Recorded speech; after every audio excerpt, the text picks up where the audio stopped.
જયતિ જયતિ જય યાદ શક્તિ જય કાલ કપર્દિની જય મધુ કૈટભ છલન દેવી જય મહિષ વિમર્દિની જય ચમુંડ જય ચંડ મુંડ ભંડાસુર ખંડિની જય સુરક્ત જય રક્ત બીજ બિડાલ બેહંડિની જય તિન શુંભ દળ દલ નીબની ભુખન જય જય મનની સરજા સમર્થ શિર રાજ કહા દેવી વિજય જગજનની જગદંબા ને પ્રણામ કરી ભાગ બીજાનું શરૂઆત કરું છું. જોધપુરથી નીકળેલા કવિરાજ રાજ રજવાડા ફરતા ફરતા ગુજરાતમાં આવે છે. આ ગુજરાત ગેલુડી ગુજરાત ગણાય, ગરવી ગુજરાત કહેવાય. કઈ કવિઓએ એના વખાણ કરેલા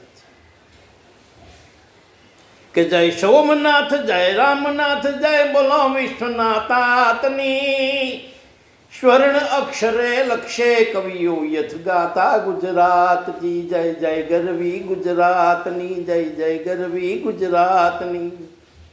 ગુજરાતની ગરવી ગુજરાત કહેવાય, ગેલુડી ગુજરાત કહેવાય.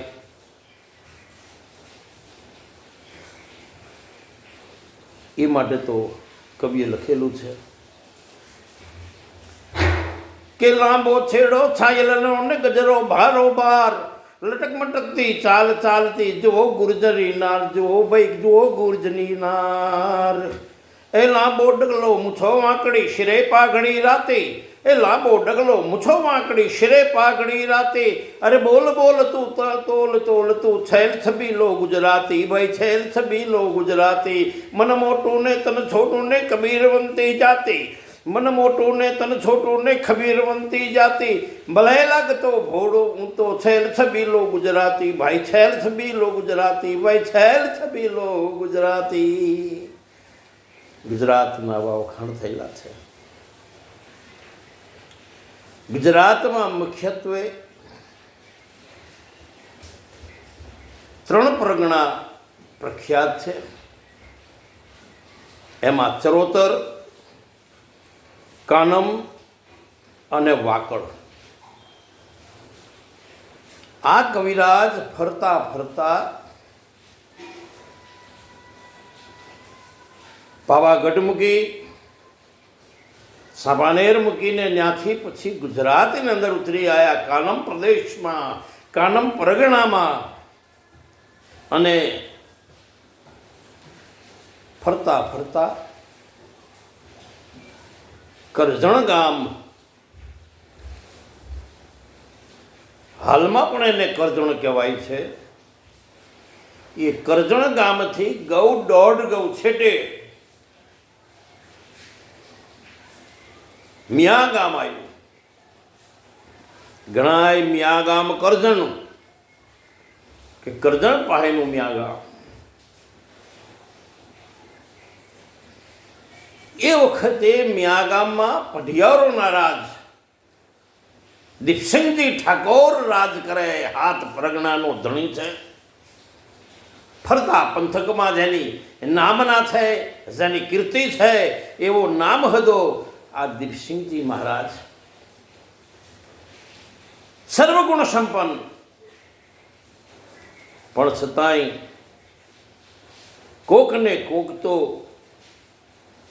ભૂલ એબ તો રહી જાય. આ દીપસિંહજી મહારાજ દરેક રીતે હારો, નામ હતું રાજવી, પણ એનામાં એક ખામી કે ઠકરાણાના હાથે 3 ગણીએ કહુંબો ગળાય. એ પીવે પછી હોંકારો દે, તઈ લગી ભગવાન આવે તો એ હોંકારો દે નહીં. આવો એમાં કુદરતને જોગ મેળવવા છે કે કવિરાજ આવ્યા અને કવિરાજ વખાણ કરવા લાગ્યા. અહીંયા ભાઈને પરહમાં છાતી ફૂલાવા માંડી, ઠકરાણા ઉતાવળ કરો, કોઈ કવિ આવ્યા છે કે જુઓ જુઓ ઠાકોર 2 વખતનો ગળી ગયો છે, આ 3જી વારનો કહુંબો ગાળું એટલે પીન તો તમારે જાવ.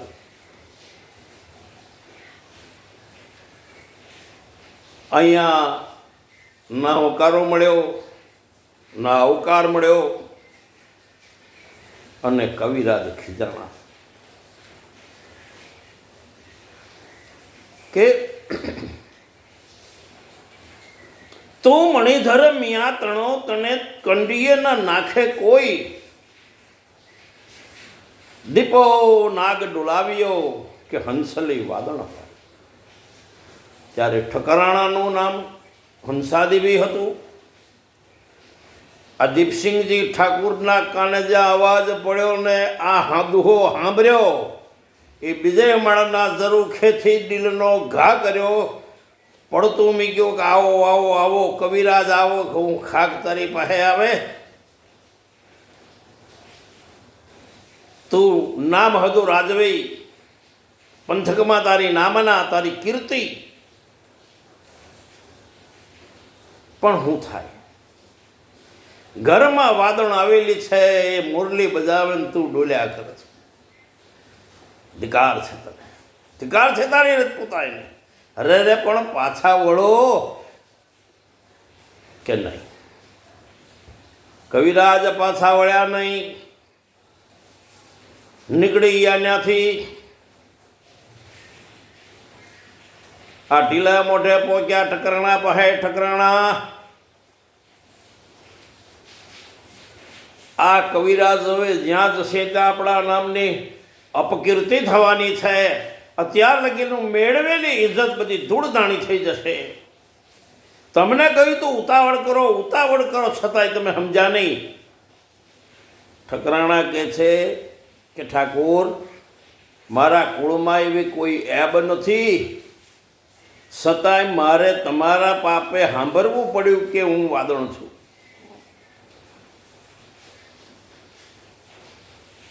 અને આ તો કવિરાજ હતા. એ રંગમોલના મહેલમાં આવી શકે.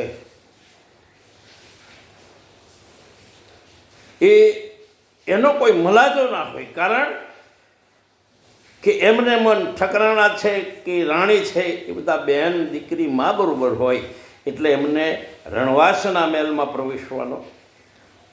પ્રવેશી શકે.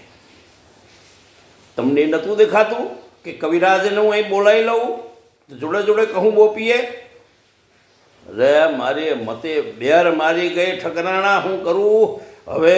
થવાનું છે, થાય, બીજું શું થાય? અહીંયા ક્રોધમાં નીકળેલા કવિરાજ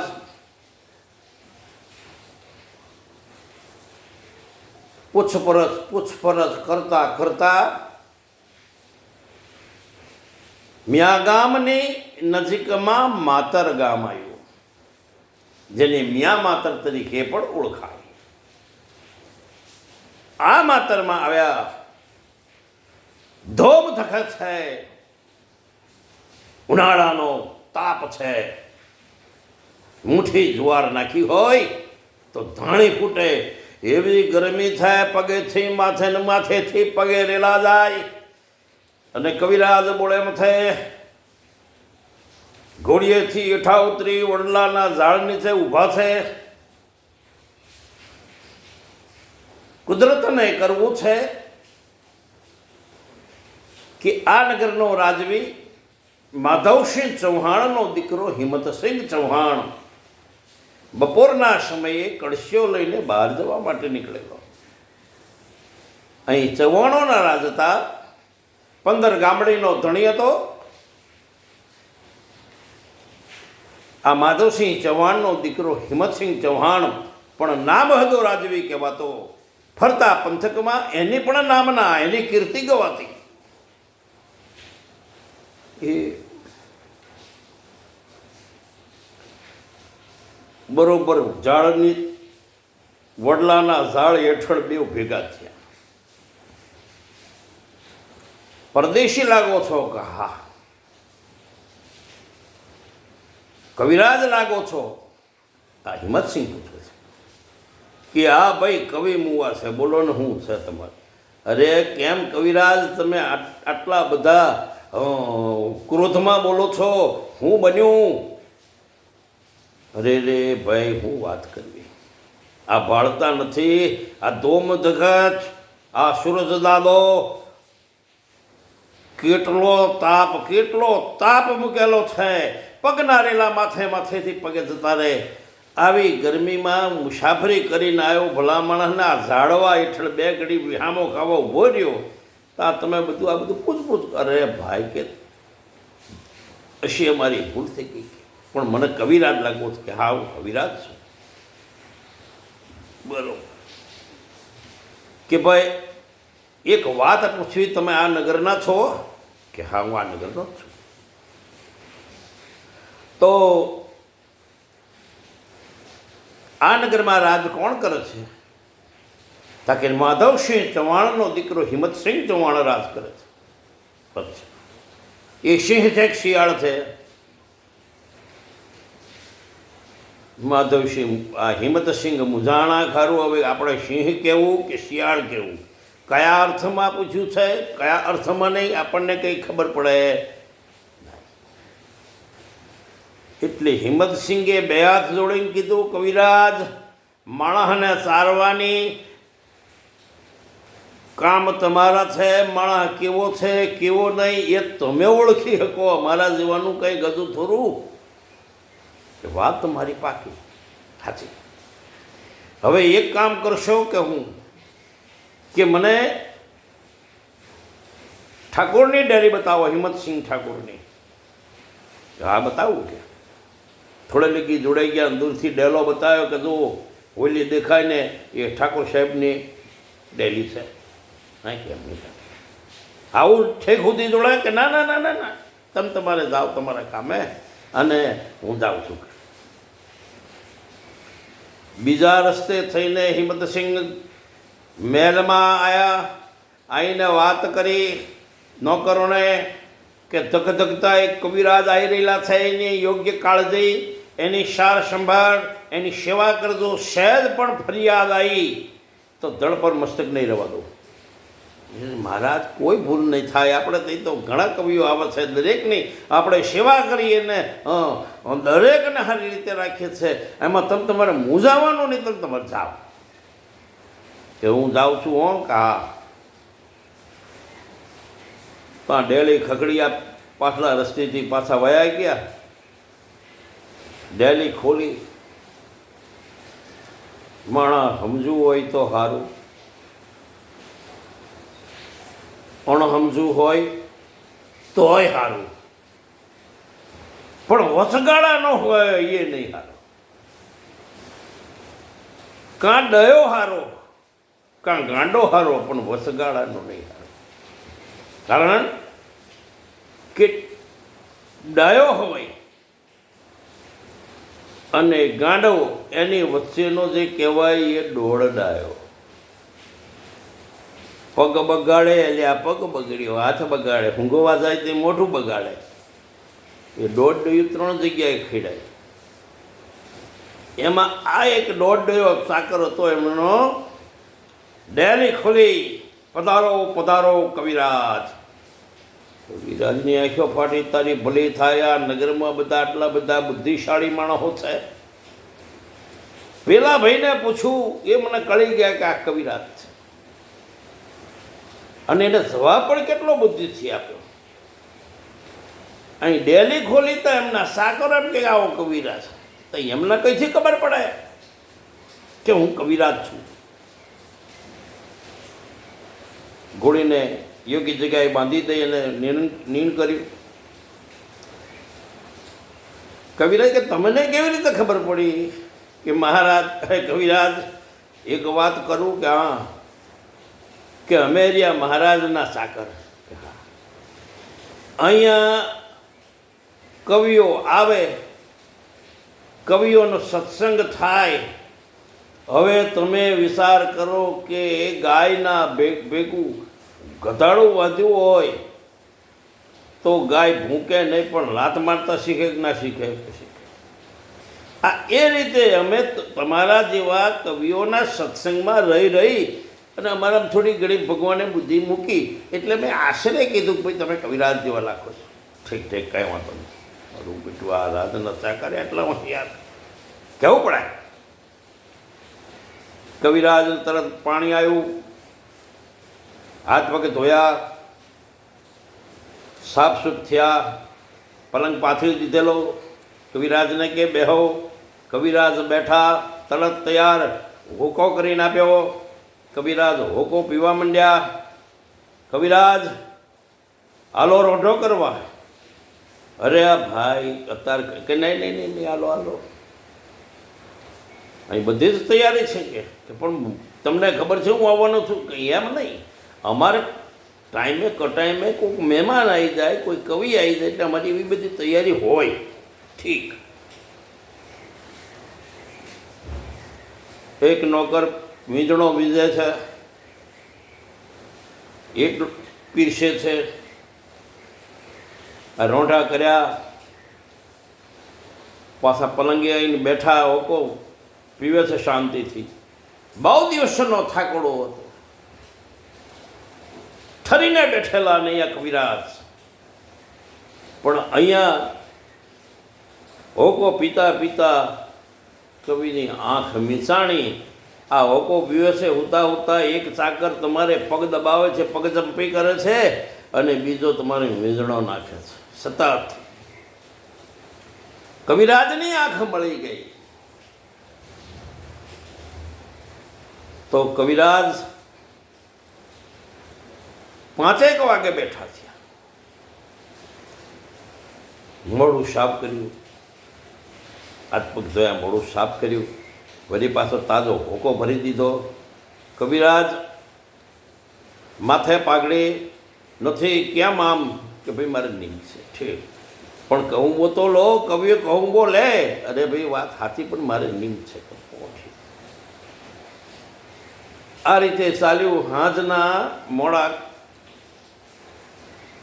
હાંજી વાળું કરાવીને કવિરાજને હુવાડ્યા. નોકર સેવા કરે છે, અને આ ટેસ્ટથી કવિરાજ ઊંઘી ગયા. હિંમતસિંહ ચૌહાણે પૂછ્યું કેમ રહ્યું? બધું કમ્પ્લીટ છે મહારાજ. તો વાંધો નહીં, ભલે હવે એમને હુવા દઉં, સવારે જ મળીશ. બીજા દિવસે સવારમાં અહીંયા હિંમતસિંહ ચૌહાણ પોતાની કચેરી ભરીને બેઠેલા છે, અને અહીંયા કવિરાજ તૈયાર થઈ હાથમાં ઓગલો લઈને પીતા પીતા બિરદાવતા બિરદાવતા ચૌહાણોને એ બિરદાવતા બિરદાવતા પહોંચ્યા કચેરીમાં. જ્યાં કચેરીમાં પગ મૂક્યો અને આમ જોયું સિંહાસનમાં થાય. અરે તારી ભલી થાય તારી. કવિરાજને ઝટકો લાગ્યો કે કાલે વડલા હેઠ મળેલો ભાઈ હતો, આ એ જ મહારાજ છે, એ જ હિંમતસિંહ ચૌહાણ છે. ધન છે તારી બુદ્ધિને કે તે પણ કેવો બુદ્ધિથી જવાબ મને દીધો. વાહ વાહ. હવે આપણેથી જે થઈ ગયું એ થઈ ગયું છે, હવે થવી હોય થાય. આમ બિરદાવતા બિરદાવતા પોક્યા. પધારો પધારો કવિરાજ. કવિરાજને યોગ્ય આસન આપ્યું. એ આસન પર બેઠા છે. થોડીક વાર પછી કહુંબા પાણી થયા. અહીંયા હિંમતસિંહ ચૌહાણ પૂછે છે કે કવિરાજ કે હા, એક વાત પૂછું કે? પૂછો. જગતને ઉપદેશ આપનારા તમારા જેવા જ્ઞાની કવિઓ આજ બોળે મથે, ઘડે માથે. પહેલાંના વખતમાં તો બોળે મથે હોય તેના અપશુકન ગણાતા, એના કોઈ શુકન લેતું નહીં, કોઈક પાણા પણ મારતું. આવું હતું પહેલાંના વખતમાં. જ્યારે અત્યારે તો ઉઘાડામાં થાય. વખત વિચિત્ર આવ્યો, ડૂબો જે પુણ્ય પાયો, સાફાને સલામ કરી ટોપીઓ મુકાય છે.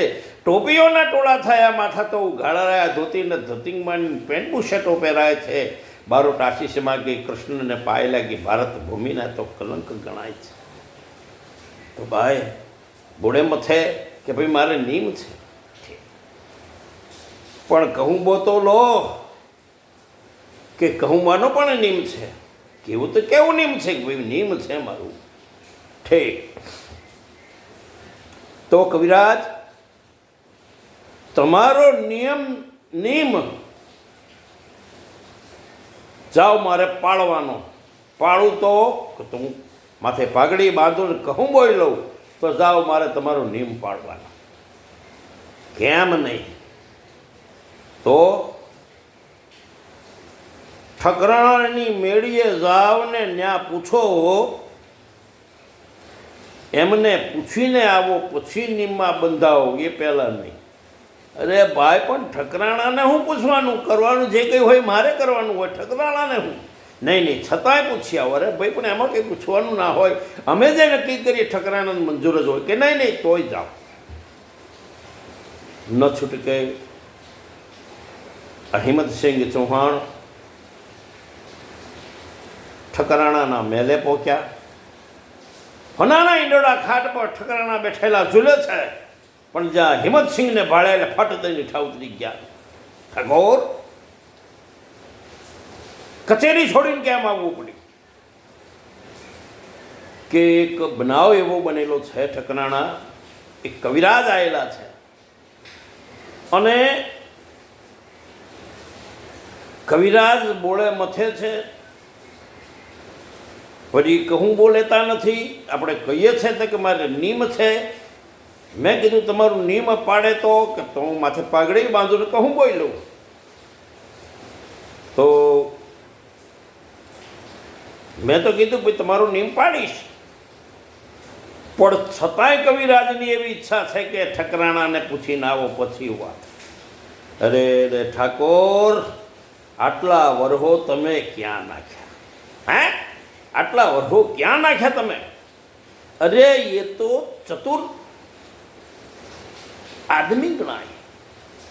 કવિ એટલે સરસ્વતીનો દીકરો ગણાય.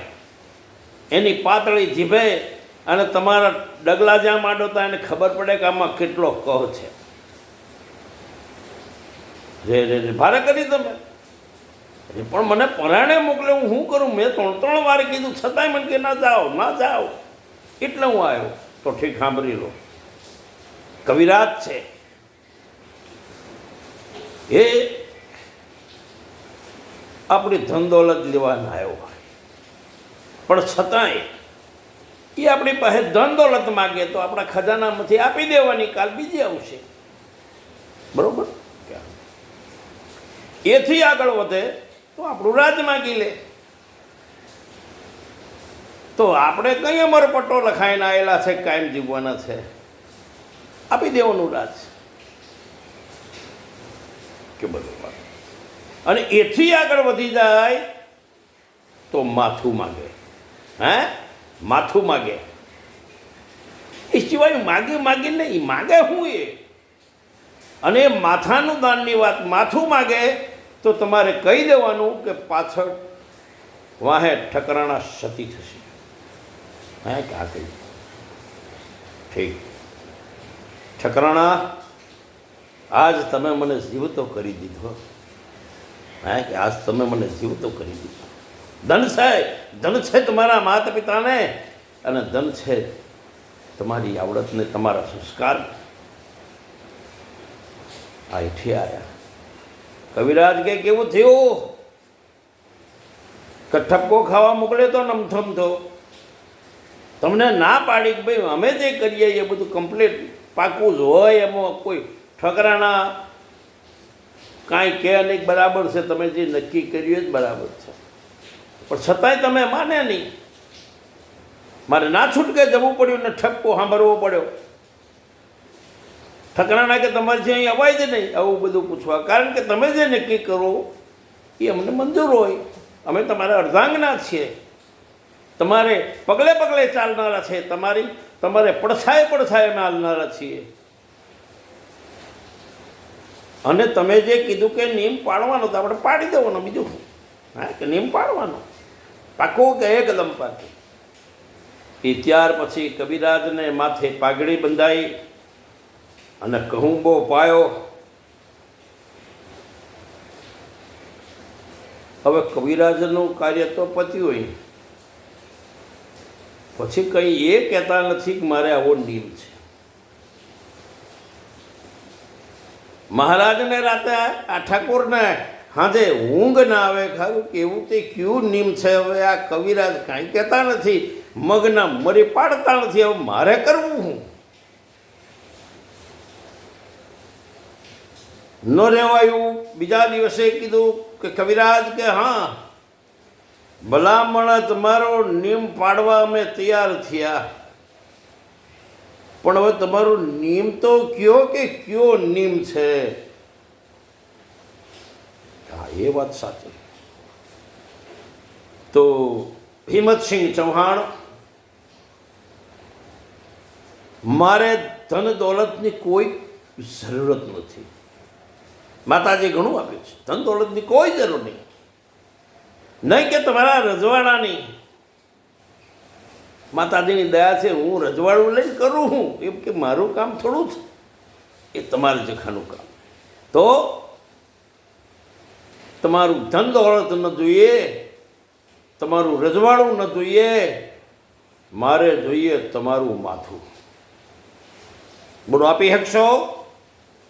થાય જગર રે ભલા માણસ. કવિરાજ, આ કેવી વાત કરી તમે? જેને જાણ્યા વગર નિયમ પાડવા તૈયાર થઈ ગયો એ માણસ એમ કે ના હું નિયમ નહીં પાડી શકું? વા ફળે વા દળ ફરે, ફરે નદીઓના નીર. સુરા બોલ્યા કેમાં ફરે? ભલે પશ્ચિમ ઉગેશું. आगे से दसे नहीं, दसे तो खुशिए नहीं. सुर के समीप जाई मारने को मरनो. अजान प्रीत जोड़िए ना जोड़िए तो तोड़िए ना जोड़ ऐसी जोड़ जो जीवन से जड़ी है. कहे कवि कांदा सुन हो बिहारी दाल, उखर में से इसलार तो मुसर से क्यों डरी? ले તમારો નિયમ પાડવાનો ક્યારે? તમે કોતારે કે તો સિપાહીને હુકમ કર્યો ઠકરાણાને બોલાવો કે કેમ? કે કવિરાજ મારું મસ્તક તો હું આપું, પણ વાહે ઠકરાણા સતી થશે. વાહ ભાઈ વાહ વાહ, સોનામાં સુગંધ મળી. પણ હિંમતસિંહ ચૌહાણ, મારે માથું આય નથી લેવું, તો જોધપુરના દરબારમાં આપવાનું છે. એમ ક્યારે? કે તમે કોતારે કે તો એના કંઈ મુહૂર્ત થોડા જવાય? હે, એના મુહૂર્ત થોડા જોવાય? અહીંયા ફટાફટ તૈયારીઓ થવા લાગી. વેલડામાં ઠકરાણા બે દાસીઓ, એક ઘોડા પર કવિરાજ છે, એક ઘોડા પર મહારાજ છે. કવિરાજ પોતાની ઘોડી પર બેઠેલા છે. પ્રધાન આવવાનું કીધું પણ કે રજવાડું હુંનું છે, તમારે અહીં રહેવું પડશે. અમે જઈએ છીએ. પછી કાર્ય પતી ગયા પછી અમારા કુળના કોઈ પણ સારા માણસને, મારા પિતરોને એવો સદગુણી હોય, ચારિત્રવાન હોય, એવાને આ ગાદી પર બેહાડતો. એ ત્યાર પછી મહારાજ નિહારે ગામના કે મહારાજ રજપૂતો કહેવા માંડ્યા કે અમને તો જોડે લેતા જાઓ, અમે જોઈએ તો ખરાબ, તમે આટલું મોટું કાર્ય કરવા જાઓ છો ને, અમારે અહીંયા બેસી રહેવાનું, તમે કહેતા હોય તો અમે આવીએ. કે હાલોનભાઈ, મને શું વાંચો છે? 10-15 જણા ત્યાંથી તૈયાર થયા. જે સાંભળે એ અંદર જોડાવા માંડ્યા. જોધપુર પહોંચ્યા. અહીં તો 5,000 માણસ ભેગું થઈ ગયેલું. કોકને લાગે કોક રાજા ચડી આવ્યો છે એવું જોધપુરમાં થયું. મહારાજને કે સારું કોક રાજા ચડી આવ્યો છે, આપણે કોઈ રાજ જોડે વેર નથી, ઝઘડો નથી, દુશ્મની નથી, તો કોણ ચડી આવ્યું છે? પ્રધાનને મોકલ્યા. એ પ્રધાન ઘોડા પર બેસીને આ જોવા માટે નીકળ્યા. નગરવાળા લોકોએ તંબુ ઠોકેલા અને કવિરાજે કીધું કે હું જઈને મહારાજને મળીને આવું છું. કે કાંઈ વાંધો નહીં. એ કવિરાજ ઘોડીમાંથી સવાર થઈ અને એ નીકળ્યા રાજમાં આવવા. રસ્તામાં પ્રધાન અને કવિરાજ ભેગા થયા. રામ રામ કવિરાજ. કે રામ રામ. આમ કઈ બાજુ? કે ભાઈ કોક રાજા ચડી આવ્યો છે, આપણે કોઈની જોડે દુશ્મની નથી, કોઈની જોડે વેર નથી, કોઈની જોડે ઝઘડા નથી, તો કયો રાજા ચડી આવ્યો છે એ તપાસ કરવા મહારાજે મને મોકલ્યો છે. કે જુઓ પ્રધાનજી, કોઈ મહારાજનું જોધપુર લેવા આવ્યો નથી. કે તો યાદ કરો, ભર કચેરીમાં મેં કીધેલું કે જગતની અંદર એવા નરવીરો, એવા નરબંકાઓ, એવા સુરવીરો પડ્યા છે જે મસ્તકના દાન કરે પણ સુકારો કરે નહીં, હસ્તે મળે મસ્તકના દાન કરે. એવા સુરવીર પુરુષને હું લઈને આવ્યો છું. વાહ વાહ કવિરાજ વાહ. દેવ ઘણા પહોંચ્યા, રાજમાં જઈને મહારાજને વાત કરી. મહારાજ કે ભાઈ હવે આપણે માણસ તો અહીં વધી ગયેલું છે, નગરનું માણસ છે, આપણે નગર બહાર મોટું મેદાન છે, અને આગળ બધી તૈયારીઓ કરીએ. ત્યાં તૈયારી કરી, હિંમતસિંહ મળવા માટે બોલાયા. હિંમતસિંહ આવ્યા, આખું નગર જોવા માટે ઉમટેલું છે. અને આ એમના 5000ના ટોળાની અંદર ઢોલ વગાડનારો, હરણાઈ વગાડનારો એ પણ આવેલા છે. ઢોલ પર ધીરા હાથે ધ્રિબાંગ ધ્રિબાંગ ધ્રિબાંગ વગાડી ગયા છે. હરણાઈ ટેટ ટેટ ટેટ કરી રહી છે. જોધપુર મહારાજ પૂછે છે કે પરદેશી કોણ છો તમે? કે મહારાજ, ગુજરાતની અંદર કાનમ પરગણું છે, એ કાનમ પરગણામાં 15 ગામડાનો ધણી છું. માધવસિંહ ચૌહાણનો દીકરો હિંમતસિંહ ચૌહાણ છું. સાપાનેર ભાગ્યું, પાવાગઢ ભાગ્યો, ત્યાર પછી બધા ત્યાંથી જેને જ્યાં મળ્યું ત્યાં જઈને ઠકરાદો ઊભી કરી. કોઈ 2 ગામનો, કોઈ 5 ગામનો, કોઈ 7 ગામનો, કોઈ 15 ગામનો, એ રીતનું પોતાને અનુકૂળતા પ્રમાણે રાજ કરો. એમ હું પણ કાનમ પરગણાના માતર ગામના માધવસિંહ ચૌહાણનો દીકરો હિંમતસિંહ ચૌહાણ, જે 15 ગામડાનો ધણી છે.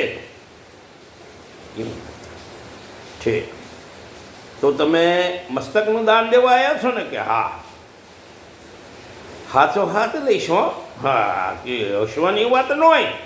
અરે મહારાજ, હું તમારું જોધપુર જોવા નથી આવ્યો, હું માથાનું દાન દેવા આવ્યો છે. જગતમાં એવા પડ્યા છે વિરલા, માથાના દાન દે.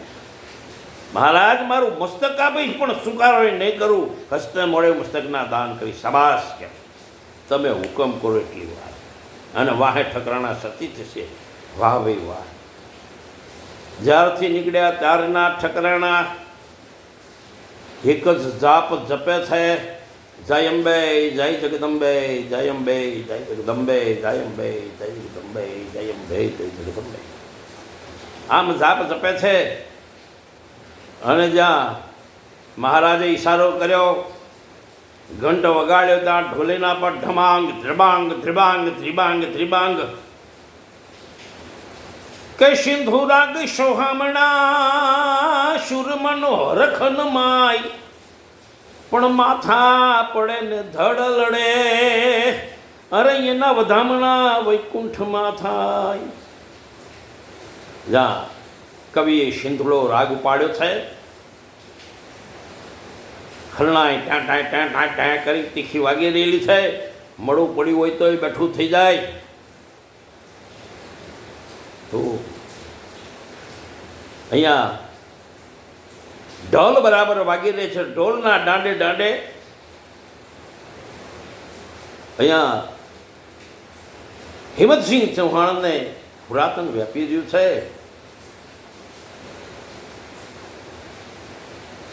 દાદલ કવિએ કહેલું છે, એના શબ્દો મને ખૂબ ગમે છે, એટલે હું પાછા ફરી રજૂ કરું છું. કે કપટી જગતના કુડારે રાગથી ભોગટ નથી રે ફૂલાવું. કપટી જગતના કુડારે રાગમાં ભોગટ નથી રે ફૂલાવું.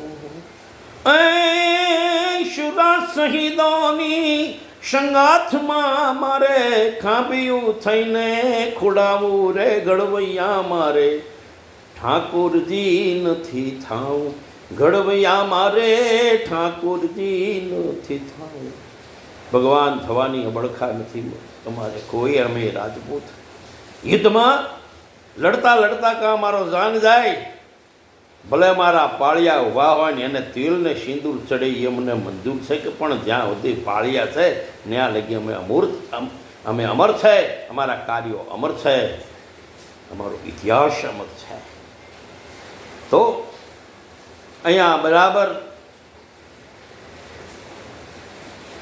વીરરસથી ભરપૂર વાતાવરણ થઈ ગયું છે ઢબલ પર ત્રિવાંગ ત્રિવાંગ ત્રિવાંગ વાગી રહેલો છે હરણાઈ વાગી રહી છે કવિ સિંધોળો ગાઈ રહ્યા છે અને આને રૂવાડે રૂવાડે હોરાત્રનું વ્યાપ્યું પોતાની કુળદેવીને યાદ કરે છે કઈ રતન ગાળ પાર મુકુટ સર ધર શોભિત સિંહ પર અંબિકા માલે ગજળકત પાય ઢળકત ખડક ચળકત ચંડિકા મારું પરુડા હાથ ચૂડા લાલ લોચન બવતરી માં સહાય કર દે તું સદા આશાપુરામાં ઈશ્વરી માં મહમ્માયા ઈશ્વરી માં આશાપુરામાં ઈશ્વરી હે આશાપુરામાં હે જગદંબામાં હે દેવીમાં મારી લાજ રાખજે જે કાર્ય માટે આવેલો છું એમાંથી પાછો ન પડું નીકળ મારી 71 પેઢીને લાંછન લાગશે આમ કઈ ગળે તલવાર મૂકી છે અહીંયા ઠકરાણા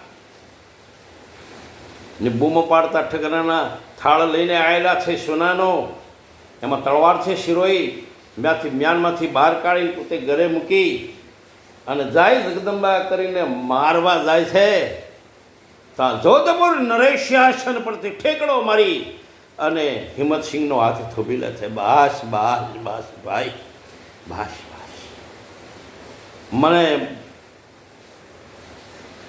મસ્તકનું દાન મળી ગયું અરે ભાઈ જગતમાં સિંહો અત્યારે બહુ ઓછા છે ને હું એક રાજપૂત થઈ અને રાજપૂતનું પણ લઉં તો ધિકાર છે મને ધિકાર છે મારા માતા પિતાને નહીં આ તો મને અભિમાન જડ્યું હતું કે મારા જેવો કોઈ દાનવીર નથી પણ આ કવિએ મને સાચું ભાન કરાયું સાચો રસ્તો બતાવ્યો ધન છે એની વિદ્વતાને અને ધન છે એની નીતિને ત્યારે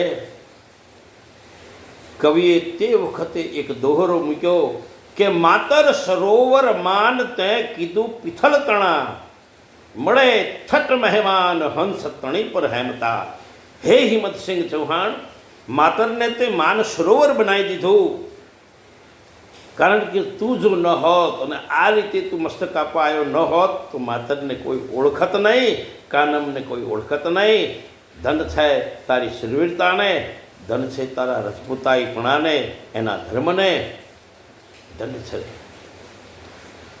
ત્યારે મહારાજે ઠકરાણાને પોતાના બહેન માન્યા અને ત્યાર પછી હિંમતસિંહ ચૌહાણને એક રાજાને છાજે એ રીતે એમને વિદાય કર્યા અને છેક માતર લગી મૂકવા માટે રાજા અને રાણી બેવ આવ્યા આખા પંથકમાં હિંમતસિંહ ચૌહાણની વાહ વાહ થઈ ગઈ કે ભાઈ એ તો જગદંબાની દયા છે તા થયું મારાથી કાંઈ થયું નથી વડવાઓના પુણ્ય પ્રતાપથી થયેલું છે મારાથી કાંઈ થયું નથી એમ હિંમતસિંહ ચૌહાણ નિરભિમાન હતા અહીંયા આ વાર્તાને હવે હું વિરામ આપું છું આ વાર્તા જો તમને ગમી હોય તો લાઈક કરજો સબસ્ક્રાઈબ કરજો અને શેર કરજો જેથી બીજા ભાઈઓને પણ એનો લાભ મળે એ લાઈક કરે જય માતાજી જય ભવાની જય